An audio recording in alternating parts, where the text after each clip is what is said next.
Jadi yang berprestasi diberikan promosi. Ini salah satu manajemen perubahan.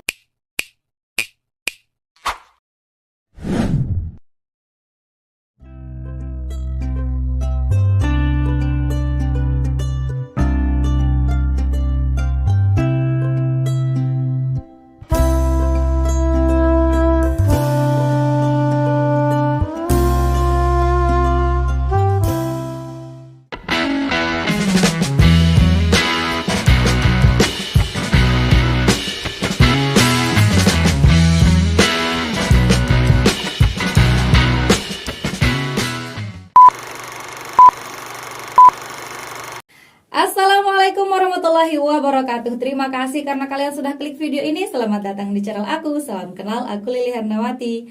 Teman-teman, kali ini kita akan kembali membahas mengenai prediksi soal untuk seleksi P3K tahun 2023. Dan pada video kali ini khusus kita akan membahas mengenai tes tambahan yaitu moderasi beragama. Tapi sebelum itu, buat teman-teman yang belum subscribe channel ini, yuk dukung Mimin dulu dengan klik tombol subscribe kalian. Dan jangan lupa untuk nyalakan juga tombol notifikasinya supaya teman-teman tidak ketinggalan info-info terbaru dari aku. Terima kasih. Oke teman-teman, seperti biasa ya, sebelum kita ke contoh soalnya, Mimin mau ingatkan dulu mengenai apa sih itu moderasi beragama. Jadi moderasi beragama ini adalah jalan tengah di mana orang yang beragama tidak menjalankan agama secara berlebih-lebihan, tidak secara ekstrim, tidak juga menyepelekan teman-teman ya. Jadi berada di antara tengah-tengah. Oke, kita lanjut teman-teman, 4 indikator moderasi beragama supaya teman-teman makin ingat. Jadi selalu kita sama-sama ingatkan ya. Yang pertama adalah komitmen kebangsaan. Jadi penerimaan terhadap prinsip-prinsip berbangsa dan bernegara yang tertuang dalam Konstitusi Undang-Undang Dasar NKRI teman-teman. Dan juga regulasi di bawahnya. Jadi teman-teman, jika di soal nanti ada yang terkait dengan menentang bangsa dan negara, kemudian meminta penurunan presiden misalkan dan lain sebagainya, itu kemungkinan jawabannya adalah jangan teman-teman ya, tidak setuju, jangan dilakukan. Karena ini terkait dengan bagaimana teman-teman memegang prinsip-prinsip berbangsa dan bernegara. Kemudian yang kedua adalah toleransi. Jadi bagaimana menghormati perbedaan dan memberikan ruang orang lain untuk keyakinannya. Jadi orang lain silahkan dengan keyakinannya, Anda silahkan dengan keyakinan Anda sendiri. Jadi tidak boleh saling mencela, tidak boleh saling melarang gitu teman-teman ya, selama dia tidak mengganggu ketertiban umum gitu. Dan teman-teman bisa bekerja sama dalam hal-hal yang umum, misalkan jual beli gitu teman-teman ya, misalkan arisan itu masih boleh gitu teman-teman. Kemudian yang ketiga adalah anti kekerasan. Jadi teman-teman tidak boleh melakukan kekerasan dalam hal teman-teman misalkan menyebarkan keyakinan teman-teman. Jadi tidak boleh dengan kekerasan ya. Kemudian yang terakhir adalah penerimaan terhadap tradisi ramah. Jadi teman-teman bisa percaya atau bisa melakukan upacara-upacara adat atau tradisi selama itu tidak bertentangan dengan ajaran pokok agama kita gitu teman-teman ya. Oke, kita lanjut nilai-nilai budaya kerja Kementerian Agama. Ini ada beberapa. Yang pertama adalah integritas. Ini ada banyak sekali poin-poinnya. Kemudian yang kedua adalah profesionalitas, yang ketiga inovasi, yang keempat tanggung jawab, dan yang terakhir adalah keteladanan. Oke teman-teman, di sini saya mau cerita dulu teman-teman ya, bahwa di akhir Desember kemarin tahun 2022 ya, akhir Desember tahun 2022 itu Kemenak pernah mengadakan survei indeks profesionalitas dan moderasi beragama. Jadi pernah ada tes IPMB istilahnya ya, profesionalitas dan moderasi beragama gitu. Ada survei yang ini pernah dilakukan di tanggal sekitar 27 Desember 2022. Masih baru teman-teman ya. Jadi soal yang di sana itu ada juga pilihan gandanya dan ada juga memilih beberapa pernyataan ya, beberapa pernyataan dari sekian pernyataan yang disediakan. Jadi kita memilih mana sih yang sesuai dengan kita. Itu yang digunakan di soal IPMB itu teman-teman. Dan berdasarkan juknisnya, teknisnya ya, secara teknis tidak jauh berbeda dengan tes IPMB maupun CAT yang lain. Jadi kemungkinan teman-teman, saya juga tidak tahu, tapi soal-soal mengenai IPMB ini sudah tersebar di dunia maya teman-teman ya. Sudah tersebar, mungkin teman-teman juga sudah dapat soal-soalnya teman-teman ya. Dan ada beberapa dari teman-teman kita yang mengirimkan saya soal-soal IPMB ini. Jadi untuk video kali ini kita akan membahas bareng-bareng teman-teman ya, beberapa soal yang keluar di survei IPMB kemarin, teman-teman. Semoga nanti soal moderasi beragama tidak jauh berbeda. Oke teman-teman, kita langsung saja ke soal yang pertama. Pilihlah 3 dari 6 sikap di bawah ini yang menurut Anda sangat sesuai dengan sikap Anda terkait anti kekerasan. Kita garis bawahi teman-teman, anti kekerasan. Jadi teman-teman pilih jawaban yang tidak mengandung unsur kekerasan ya. Kita langsung pembahasan langsung ya teman-teman, biar tidak banyak waktu nanti terbuang pas teman-teman tes ya. Yang pertama, kelompok agama lain juga akan menguasai kita. Maka penyelesaian masalah terbaik adalah mengalahkannya dengan cara apapun. Apakah ini benar? Ingat teman-teman ya, dengan cara apapun. Cara apapun ini berarti bisa jadi kekerasan, bisa jadi juga tidak. Apapun berarti termasuk kekerasan. So jangan dipilih teman-teman ya, jangan dipilih. Kemudian yang kedua, cara persuasi dalam menyelesaikan masalah adalah jalan terbaik menyelesaikan ketegangan dari pertentangan. Cara persuasi ini teman-teman, kalau yang menurut saya lihat teman-teman ya, cara persuasi ini cara yang dengan cara berkomunikasi, dengan cara merayu gitu, secara terus menerus teman-teman ya. Itu caranya untuk menyelesaikan masalah. Berarti tidak dengan kekerasan teman-teman, menurut saya yang nomor 2 ini. Nanti kalau saya salah silahkan teman-teman koreksi di kolom komentar teman-teman ya. Jadi nomor 2 ini termasuk dari anti kekerasan. Kemudian yang ketiga, meskipun dengan jalan damai, pemeluk agama yang baik tetap setia menentang ketidakadilan. Menentang ketidakadilan dengan cara apa? Dengan cara damai katanya. Berarti nomor 3 ini termasuk teman-teman ya, karena disebutkan dengan jalan damai. Kita tandai dulu ya. Kemudian yang keempat, kemanusiaan itu harus tunduk kepada ajaran agama, Tuhan segalanya, dan menghukum kepada mereka yang menentangnya. Jadi ini lebih disebutkan bahwa bukan tindakan Anda ya, tapi di nomor 4 ini dikaitkan dengan Tuhan yang akan menghukum semua yang menentang. Tindakan teman-teman terlalu umum di sini. Kemanusiaan itu harus tunduk kepada ajaran agama. Jadi masih umum, tidak langsung kepada sikap Anda terkait dengan anti kekerasan. Jadi kita lihat dulu yang lain teman-teman. Yang nomor 5, menghina kepada mereka yang jangan ya, menghina ini adalah salah satu jalan kekerasan kalau menurut saya ya. Menghina ini meskipun hanya dengan kata-kata ya, ini sesuatu yang tidak baik, termasuk kekerasan. Kemudian yang keenam, pemeluk agama yang baik dalam hal bertindak mempertimbangkan keselamatan, berhati-hati, tidak membahayakan diri sendiri. Menurut saya yang lebih unggul yang nomor 6 daripada yang nomor 4 ini teman-teman ya, karena nomor 4 ini masih umum, lebih ditekankan kepada tindakan Tuhan ya teman-teman ya, bukan tindakan Anda dalam anti kekerasan gitu. Jadi kalau nomor 6 ini kan pemeluk agama yang baik bertindak mempertimbangkan keselamatan, berhati-hati, dan tidak membahayakan diri sendiri. Tidak membahayakan diri sendiri berarti anti kekerasan teman-teman ini. Jadi jawabannya untuk nomor 1 ini 2, 3, dan 6. Sebelumnya teman-teman ya, saya mau menekankan bahwa di soal-soal ini menurut saya tidak ada jawaban yang salah teman-teman, ini tidak ada jawaban yang salah. Hanya saja ada jawaban yang memiliki poin lebih tinggi dan ada yang lebih rendah daripada yang lainnya gitu. Jadi kita berusaha mencari 3 pernyataan yang kira-kira memiliki poin lebih tinggi dibanding yang lain gitu teman-teman ya. Karena kita ingat bahwa interval dari penilaian Kemenak nanti ada 5 teman-teman ya, tingkat 1, 2, 3, 4, dan 5. Nanti teman-teman lihat di Permenpan RB-nya teman-teman ya. Jadi nomor 1 ini jawabannya 2, 3, dan 6 teman-teman. Kita lanjut ke soal yang nomor 2. Pilihlah 3 pernyataan yang tepat untuk menggambarkan tentang manajemen perubahan. Manajemen perubahan teman-teman ya. Jadi ini terkait dengan bagaimana kita mengambil tindakan agar perubahan terjadi ke depannya. Tentunya perubahan yang lebih baik teman-teman ya. Kita lihat yang nomor 1, terciptanya budaya kerja adalah tugas semua pihak dalam organisasi demi mencapai hasil yang optimal. Jadi ini lebih umum ya teman-teman ya, terciptanya budaya kerja, tugas semua pihak. Jadi tidak menekankan apa sih tindakan kita gitu teman-teman ya. Ini terlalu umum kalimatnya. Kita lihat dulu yang nomor 2. Pegawai yang berprestasi patut diberikan promosi pada jenjang jabatan di atasnya. Nah, teman-teman kalau di sini saya lihat lebih unggul daripada yang nomor 1. Kenapa? Karena di sini lebih jelas tindakan untuk manajemen perubahannya apa.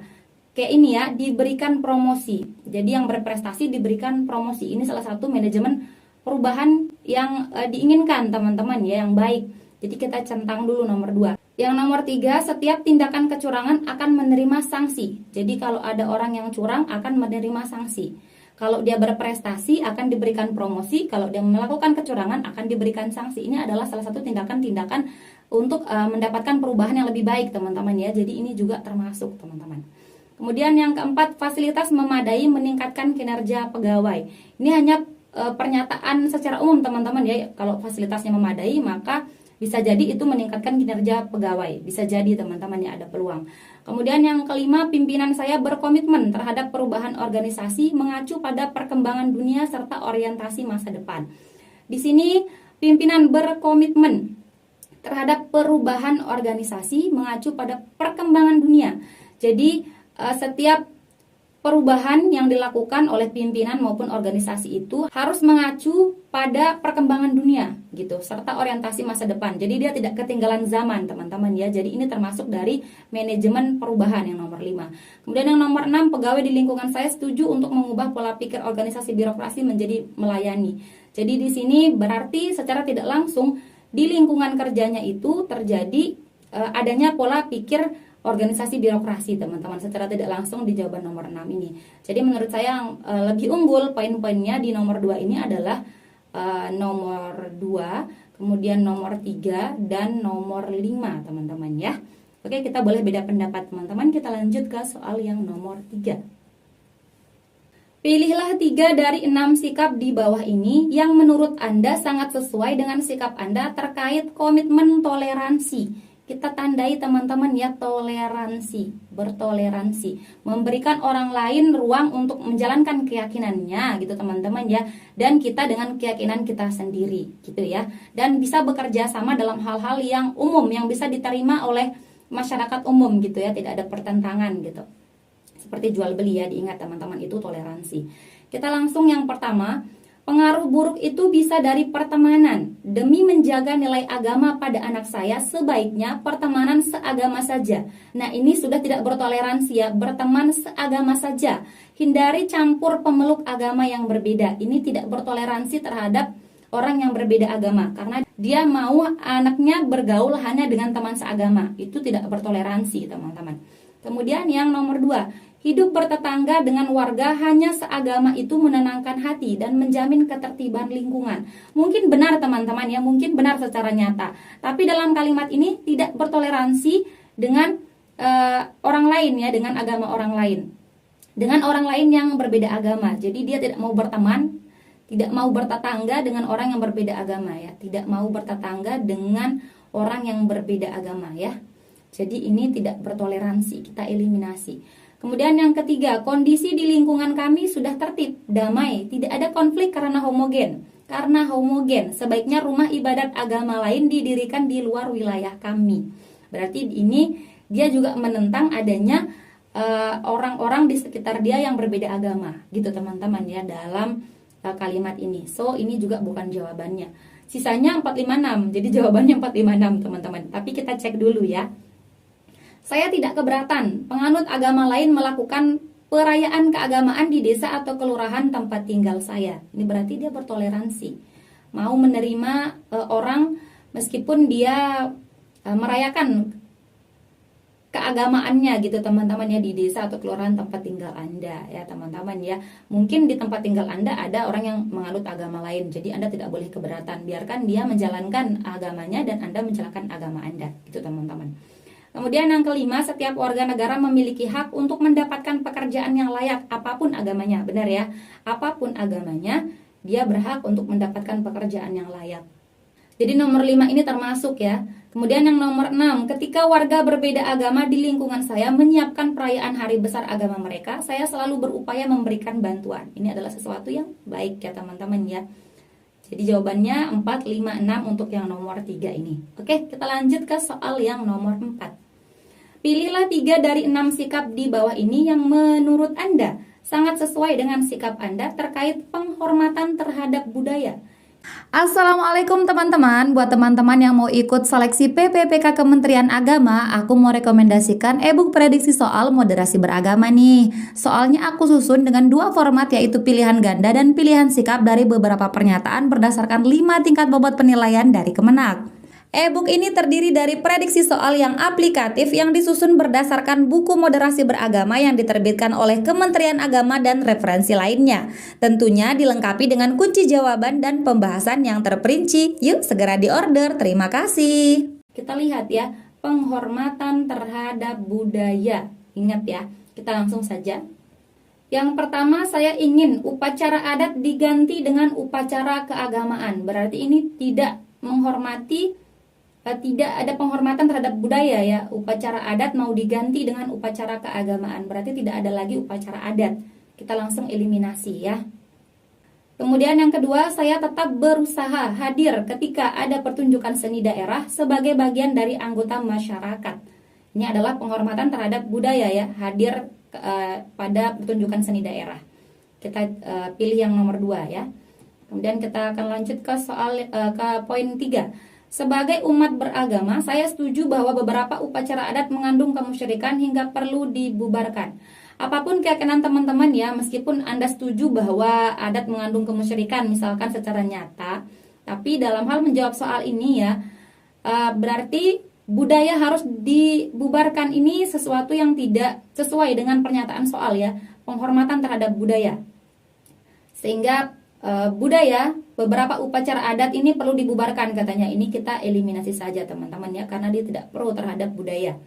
Kemudian yang nomor 4, kepercayaan adat suatu daerah tidak boleh diikuti karena berasal dari keyakinan animisme. Ini kepercayaan adat katanya tidak boleh diikuti. Ini juga berarti tidak ada penghormatan terhadap budaya karena keyakinan animisme katanya ya. Kita eliminasi. Kita berarti sisanya 5 dan 6 ya teman-teman jawabannya. Kita lihat dulu.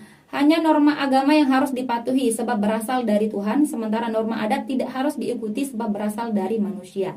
Kita lihat di sini teman-teman ya. Teman-teman jangan terkecoh karena sisanya cuma 2 teman-teman. Kita lihat hanya norma agama yang harus dipatuhi, sementara norma adat tidak harus diikuti. Kata tidak harus diikuti ini berarti bisa diikuti, bisa juga tidak diikuti ya. Gitu teman-teman. Jadi nomor 5 ini termasuk teman-teman ya, karena kita disuruh pilih 3. Kemudian yang nomor 6 ini, saya tidak mau mempermasalahkan adat suatu daerah. Ini juga berarti dia tidak menentang terhadap budaya teman-teman ya, tidak menentang budaya. Jadi bisa kita pilih 5 dan 6. So teman-teman, untuk nomor 4 ini pilihannya 2, 5 dan 6 teman-teman ya. Kita lanjut ke soal yang nomor 5. Pilihlah 3 dari 6 sikap di bawah ini yang menurut Anda paling mencerminkan sikap Anda dalam menjalankan nilai budaya kerja Kementerian Agama pada aspek integritas. Integritas teman-teman ya. Integritas. Yang pertama, berpikiran positif, arif dan bijaksana dalam melaksanakan tugas dan fungsi. Ini adalah integritas teman-teman ya.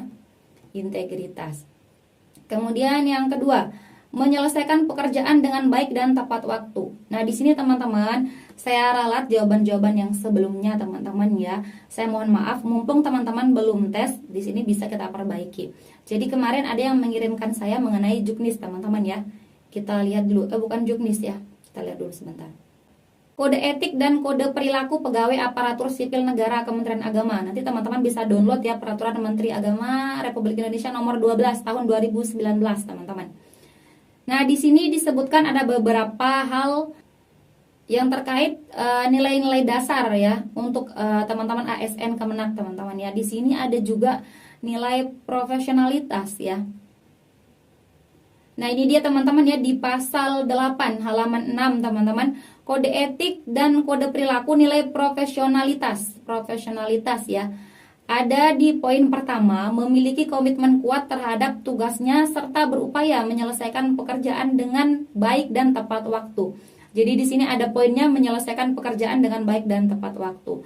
So, saya ralat yang kemarin ini bukan ke tanggung jawab ya, menyelesaikan pekerjaan baik dan tepat waktu, tapi lebih ke profesionalitas. Jadi kebalik teman-teman ya. Saya mohon maaf dan tolong diperbaiki sebelum tes teman-teman ya. Oke, jadi jawabannya yang nomor 2 ini adalah profesional teman-teman ya, bukan tanggung jawab ya, profesional. Kemudian nomor 3 ini melakukan pekerjaan yang baik dimulai dari diri sendiri. Ini adalah teladan ya, sikap teladan. Teman-teman mungkin sudah hafal teman-teman ya, tapi tolong berhati-hati nanti. Kemudian yang keempat, bertekad dan berkemauan untuk berbuat yang baik dan benar.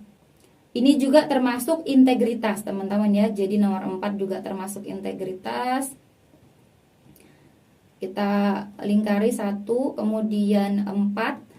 Yang kelima, mematuhi peraturan perundang-undangan yang berlaku. Ini juga integritas ya, integritas. Patuh kepada undang-undang yang berlaku, ini integritas teman-teman.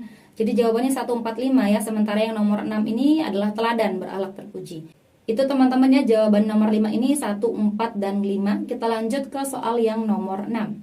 Manakah yang Anda pahami sebagai tindakan yang mencerminkan profesionalitas? Profesionalitas teman-teman ya. A, menyelesaikan pekerjaan dengan baik dan tepat waktu. Kemudian yang B, memberikan pelayanan dengan sikap yang baik dan penuh keramahan dan adil. Menerima reward dan punishment sesuai dengan ketentuan. Yang D, mematuhi peraturan perundang-undangan yang berlaku. Nah teman-teman, di sini ada 2 yang saya condongkan teman-teman, seperti yang pernah saya bahas sebelumnya. Jadi menerima reward dan punishment ini adalah profesional teman-teman ya, profesional juga, profesional. Karena kalau ada kata sesuai dengan peraturan, sesuai dengan SOP, sesuai dengan ketentuan, itu adalah sikap profesional teman-teman ya, sejauh pengetahuan saya. Kemudian yang A ini juga ada tadi yang udah kita ralat ya, menyelesaikan pekerjaan dengan baik dan tepat waktu juga termasuk profesional. Jadi mana nih Kak jawaban yang paling tepat yang bisa kita pilih? Jadi karena yang A ini sudah tertuang langsung dalam kode perilaku dan sikap ASN Kemenak, jadi kita lebih pilih yang A ya dibandingkan yang C. Kemungkinan yang A ini poinnya di level yang paling tinggi, kemudian di bawahnya baru yang C ini teman-teman ya. Gitu ya teman-teman. Karena yang C ini tidak tertuang langsung di dalam sikap dan perilaku ASN Kemenak tadi itu teman-teman ya. Kita lanjut ke soal yang nomor 7. Sikap selalu melakukan penyempurnaan dan perbaikan berkala dan berkelanjutan merupakan indikator nilai budaya kerja pada aspek inovasi, profesionalitas, integritas, atau tanggung jawab. Gimana teman-teman? Penyempurnaan, kalau ada sikap penyempurnaan dan perbaikan berkala dan berkelanjutan, ini adalah sikap inovasi teman-teman ya, selalu melakukan perubahan-perubahan menjadi yang lebih baik, itu inovasi teman-teman. Jadi jawabannya adalah inovasi untuk nomor 7 ini. Kita lanjut ke soal yang nomor 8. Sikap menyelesaikan pekerjaan dengan baik dan tepat waktu. Ini udah jelas tadi udah kita bahas sebelumnya ya, profesionalitas teman-teman. Kita lanjut ke soal yang nomor 9. Pilihlah 3 pernyataan yang paling mendekati aspek penataan dan penguatan organisasi. Teman-teman, ini banyak dipertanyakan kemarin ya di grup penataan dan penguatan organisasi teman-teman. Assalamualaikum teman-teman, Mimin mau rekomendasikan buku yang berisi kumpulan soal dan pembahasan untuk seleksi kompetensi manajerial, sosial kultural, dan wawancara untuk calon PPPK tahun 2022 formasi guru dan non-guru. Buku ini berisi 11 paket yang terdiri dari 5 paket soal dan pembahasan untuk kompetensi manajerial, 3 paket soal dan pembahasan untuk kompetensi sosial kultural, dan 3 paket soal dan pembahasan untuk wawancara. Buku ini tidak tebal namun dapat mewakili setiap kompetensi soal dengan baik, berisi prediksi soal terbaru yang aplikatif. Harganya sangat terjangkau namun kualitasnya sangat bersaing dan unggul. Pembahasannya terperinci dan jelas. Yuk segera diorder. Terima kasih. Jadi aspek penataan dan penguatan organisasi ini bertujuan untuk meningkatkan efisiensi dan efektivitas organisasi teman-teman secara proporsional, sehingga organisasi itu menjadi tepat fungsi dan tepat ukuran teman-teman ya. Jadi bagaimana dalam organisasi itu sesuai ya, proporsional, sesuai pada tempatnya nanti teman-teman. Bagaimana tindakan teman-teman gitu ya teman-teman ya. Kita lihat yang pertama. Efektivitas layanan Kementerian Agama ditentukan oleh desain dan struktur organisasi yang bersifat vertikal. Jadi ini teman-teman, bersifat vertikal ini ada kelebihan dan ada kekurangannya juga. Lawannya itu bersifat horizontal teman-teman. Jadi ini tidak langsung menjawab pertanyaan, yaitu aspek penataan dan penguatan organisasi teman-teman ya. Kita eliminasi saja. Kemudian yang kedua, menciptakan ruang kerja yang nyaman dan bersih, meningkatkan semangat dalam bekerja. Ini benar teman-teman ya, tapi tidak langsung menjawab tadi ya, sesuai dengan tempatnya teman-teman ya. Bagaimana tindakan kita agar proporsional teman-teman. Tidak langsung menjawab itu ya. Kalau ini terkait dengan ruang kerja, teman-teman. Kemudian yang ketiga, kantor saya selalu memantau kedisiplinan para pegawai dan mengevaluasi hasil kinerjanya. Ini termasuk salah satu tindakan penguatan dan penataan organisasi, teman-teman ya.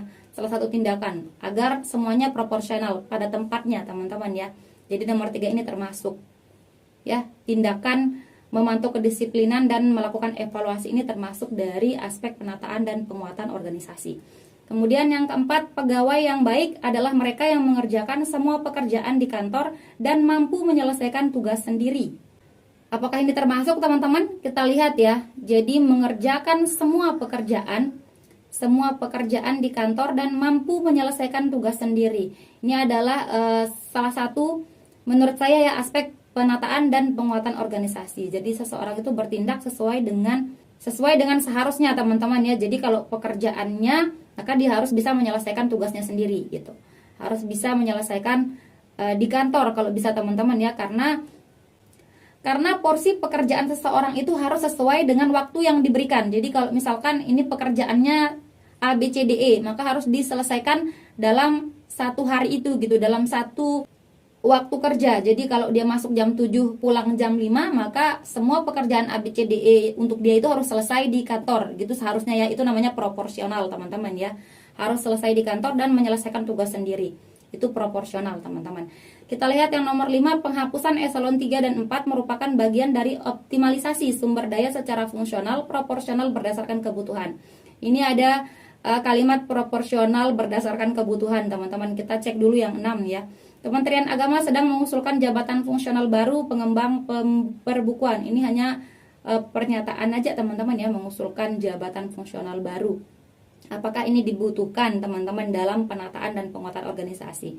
Saya rasa lebih unggul yang nomor 5 ya dibandingkan yang 6. Jadi nomor 5 ini meskipun ada tindakan penghapusan eselon, tapi di sini dikuatkan bahwa itu adalah bagian dari optimalisasi sumber daya secara fungsional dan proporsional berdasarkan kebutuhan. Jadi kalau itu menurutnya adalah suatu tindakan proporsional, maka itu adalah langkah aspek penataan dan penguatan organisasi, teman-teman. Jadi jawaban nomor 9 ini 3, 4, dan 5, teman-teman ya. Silahkan teman-teman koreksi di kolom komentar ya. Kita lanjut ke soal yang nomor 10. Pilihlah 3 pernyataan yang paling menggambarkan tentang deregulasi kebijakan atau penataan peraturan. Ini juga banyak yang menanyakan ini, teman-teman ya.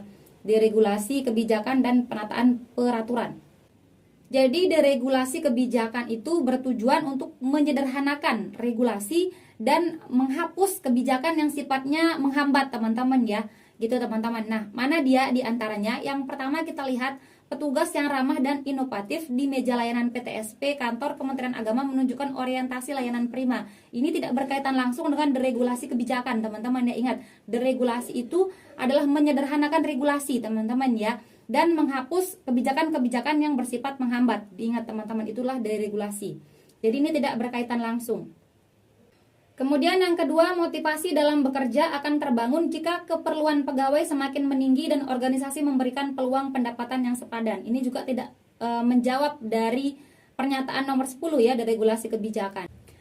Kemudian yang ketiga, pemahaman yang baik terhadap peraturan meningkatkan efektivitas pelaksanaannya. Silahkan teman-teman coba jawab apakah ini termasuk. Kemudian yang nomor 4, menyampaikan informasi terkait prosedur penghapusan barang dan mekanisme lelang BMN adalah ciri khas dari tata kelola organisasi. Yang kelima, mengurangi aturan yang menghambat layanan publik adalah komitmen Kementerian Agama. Ingat, ini salah satu tindakan deregulasi kebijakan, teman-teman ya, mengurangi aturan yang menghambat. Ingat yang tadi pemahamannya, pengertiannya, teman-teman ya, ini termasuk ya, mengurangi aturan yang sifatnya menghambat. Ini adalah deregulasi kebijakan. Berarti salah satu jawabannya adalah nomor 5. Kemudian nomor 6, harmonisasi antar produk peraturan yang dikeluarkan kementerian pada setiap level perlu segera dilakukan. Ini tindakan harmonisasi, ini juga tindakan penyesuaian ya, teman-teman ya. Ini juga termasuk deregulasi kebijakan. Nah, teman-teman, untuk yang pilihan terakhir, jadi pilihannya 5, 6, dan 1 lagi ya. Untuk pilihan terakhir, apakah pilihannya antara nomor 3 dan nomor 4? Silahkan teman-teman bantu saya untuk meramaikan video ini dengan menjawab di kolom komentar. Kira-kira yang nomor 10 ini, poin yang terakhir itu yang mana? Apakah nomor 3 ataukah nomor 4 yang termasuk dari deregulasi kebijakan? Oke teman-teman, terima kasih. Selamat menunaikan ibadah puasa untuk teman-teman yang sedang menjalankannya. Semoga amal ibadah kita diterima oleh Yang Maha Kuasa. Oke teman-teman, sekian dulu video kita kali ini. Terima kasih untuk partisipasi kalian dan terima kasih juga karena teman-teman sudah menonton video ini sampai akhir. Jika menurut teman-teman video ini bermanfaat, jangan lupa dukung Mimin dengan klik like, komen, subscribe, dan nyalain juga tombol loncengnya. Dan jangan lupa untuk share video ini ke teman-teman kalian yang lain supaya manfaatnya tidak berhenti di kalian. Oke teman-teman, terima kasih. See you next time and bye-bye. Assalamualaikum warahmatullahi wabarakatuh.